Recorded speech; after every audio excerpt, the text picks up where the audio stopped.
बुजुर्ग लोग हैं उनको जानते होंगे, बल्लाज मतोक को, उन्होंने एक लेख लिखा था और कुरान मजीद की कुछ आयतें दी थी। तो वो आयतें देखने के लिए कि अब क्या वास्तव में सही है कि नहीं, मैं इलाहाबाद में एक दुकान में गया और मौलाना फतेह मोहम्मद खान साहिब जालंधरी और मौलाना अब्दुल पारिक साहब की हिंदी का अनुवाद ले आया और उसमें हमने देखा तो वो कुरान मजीद की वो आयत वैसे ही मौजूद थी। तो मुझे लगा कि ये बात सही है और मैंने किताब लिखी इस्लामिक आतंकवाद का इतिहास। बाला साहब ठाकरे को बहुत पसंद आई, उन्होंने उसका अंग्रेजी ट्रांसलेशन कराया, the history of Islamic tradition के नाम से। बाद में एक सज्जन ने, अब मैं वहां आ रहा हूं कि मेरा सोच कैसे बदला। मुंबई के एक व्यापारी ने मुझसे कहा कि स्वामी जी आप जो काम कर रहे हो उसमें फंड की जरूरत है, फंड आपको नहीं मिल रहे, आप ऐसा करिए किताब इस्लाम पर लिखिए अमेरिका के लिए कि वास्तव में इस्लाम से अमेरिका को खतरा है, तो आपको अच्छा खासा आपको वहां से रॉयल्टी मिलेगी, आपके सारे काम चल जाएंगे। लेकिन वो बड़ी किताब होनी चाहिए। उसको लिखने के लिए मैंने हजरत मोहम्मद सल्लल्लाहु अलैहि वसल्लम की जीवनी पढ़ी। जब जीवनी पढ़ी तो जो कुरान मजीद की आयतों को मैंने आतंकवाद से जोड़ा था कि इन आयतों की वजह से आतंकवादी बनते हैं, लेकिन जीवनी पढ़ने के बाद मुझे लगा कि ये आयतें आतंकवाद को रोकने के लिए हैं, आतंकवादियों को, सुभान अल्लाह, क्योंकि उनमें जो युद्ध का आदेश था वो आतंकवाद और आतंकवादियों के विरुद्ध था। तो मुझे लगा कि मुझसे बहुत बड़ी गलती हो गई, एक धर्माचार्य से ऐसी गलती नहीं होनी चाहिए। और वो गलती क्यों हुई? वो गलती का जिम्मेदार मैं नहीं था, उस गलती का जिम्मेदार अनुवाद करने वाला था, जिसने ये नहीं बताया कि आयत का मतलब कैसे समझें। किसी भी, हम यहाँ जो गैर मुस्लिम भाई होंगे उनको मैं बताऊं कि आयत का मतलब समझने के लिए जरूरी है कि आयत क्यों और किन परिस्थितियों में आई। ये जब जानेंगे तभी सही अर्थ मालूम होगा। तो ये जानने के बाद मैंने एक दूसरी किताब लिखी, इस्लाम आतंक या आदर्श, यानी इस्लाम में आतंक नहीं, आदर्श ही आदर्श है। और इसका हम दूसरा उदाहरण और हम दे रहे हैं क्योंकि हमने एक दूसरी किताब भी लिखी है। एक बार मैं जा रहा था, अभी थोड़े दिन की बात है, तो एक सज्जन से मेरी बातचीत होने लगी। मैंने कहा इस्लाम में आतंकवाद है ही नहीं। तो उन्होंने क्या किया, अपने मोबाइल में दिखाया एक इंटरनेट से कि आज से 100 साल पहले ब्रिटिश पार्लियामेंट में एक भूतपूर्व जो प्रधानमंत्री विलियम ग्लैडस्टोन थे, उन्होंने कुरान मजीद को लहराते हुए उसके बारे में कुछ नेगेटिव चीजें कही थी। तो मुझे बिल्कुल अपनी बात याद आ गई कि जैसे मैंने गलत समझा वैसे विलियम ग्लैडस्टोन ने भी गलत समझा, और उसके जिम्मेदार वो नहीं, अनुवाद करने वाले थे, क्योंकि उन्होंने सही अनुवाद उसको सही ढंग से एक्सप्लेन क्यों नहीं किया। तो मुझे लगा कि अब इस पर भी एक किताब लिखने की जरूरत है। तो मैंने एक दूसरी किताब लिखी है, कुरान जीने की कला। वो अंग्रेजी हिंदी में है, वो छप चुकी है जामिया नगर में जो जमात इस्लामी के मरकज से छपी है। अंग्रेजी में इस्लाम एंड आर्ट ऑफ लिविंग के नाम से अंग्रेजी में भी छपेगी। अब इन सारी चीजों जो मैंने इस्लाम को देखा, कुरान को देखा, उसके हिसाब से मैं एक छोटे से निष्कर्ष पे पहुंचा कि इंसान में इंसानियत लाने के तरीके का नाम इस्लाम है।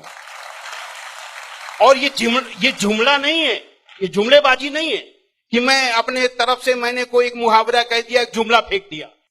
ये बात दलील के साथ मैं बताऊंगा, और मैंने दलील के साथ देखा है। ये इंसानियत के दुश्मन है, काम, क्रोध, मद, लोभ, मोह, ये दुश्मन है। और कुरान मजीद में इन सब के लिए बहुत ही बड़ी बुराई बताया गया है और रोक लगाई गई है। पहले एक चीज हम काम को ले लेते हैं।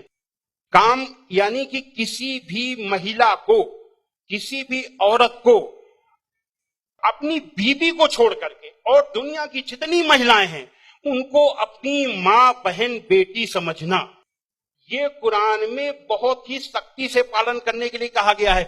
अभी तक आप लोगों ने देखा होगा कि जो गैर मुस्लिम भाई हैं सुने कि किसी भी मर्द को देख करके औरत को अपनी निगाहें नीची कर लेना चाहिए, लेकिन कुरान का क्या हुक्म है?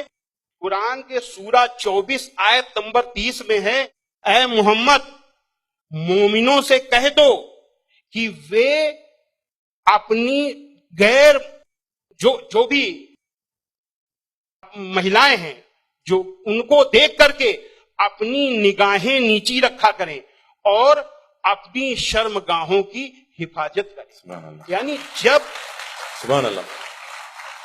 मर्द जब अपनी पत्नी के सिवा किसी को देखे तो आंख न मिलाए उससे, अपनी निगाहें नीची कर ले और मर्यादा में रहे।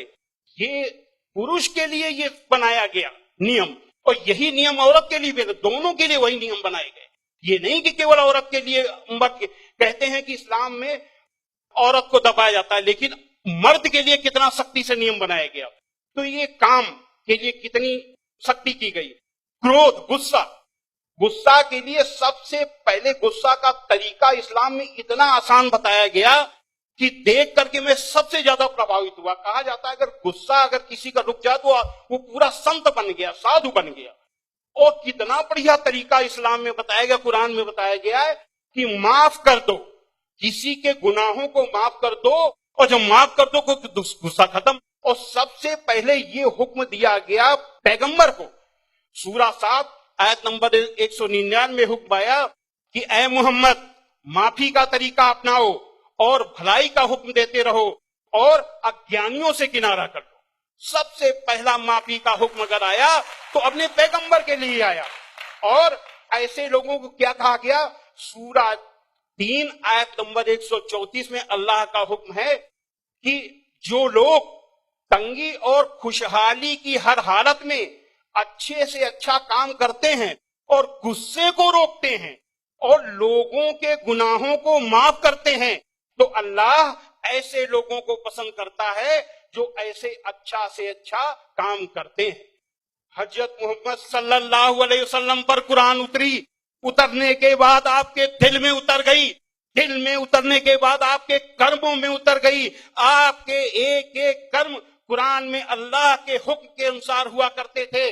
आपने पहले खुद अपने आचरण में लिया, अपने अखलाक में लिया, तब दूसरों को बताया।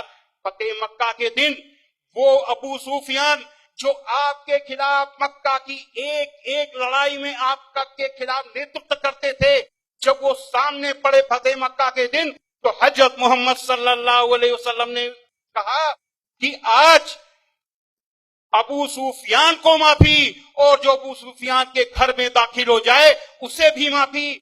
आज जो अपने घर के दरवाजे बंद कर ले उसे माफी, जो मस्जिद में चला जाए उसे भी माफी।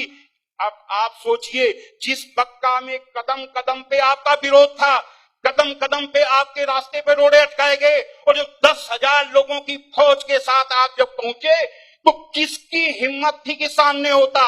सारे के सारे लोग छिप गए। जब हजरत मोहम्मद सल्लल्लाहु अलैहि वसल्लम ने देखा कि कोई नहीं दिखाई दे रहा, तो बहाना बनाया माफी देने का। ये बहाना क्या बनाया कि जो यहाँ चला चुप जाए उसे माफी, जो वहां चुप जाए उसे माफी, जो वहां चुप जाए उसे भी माफी।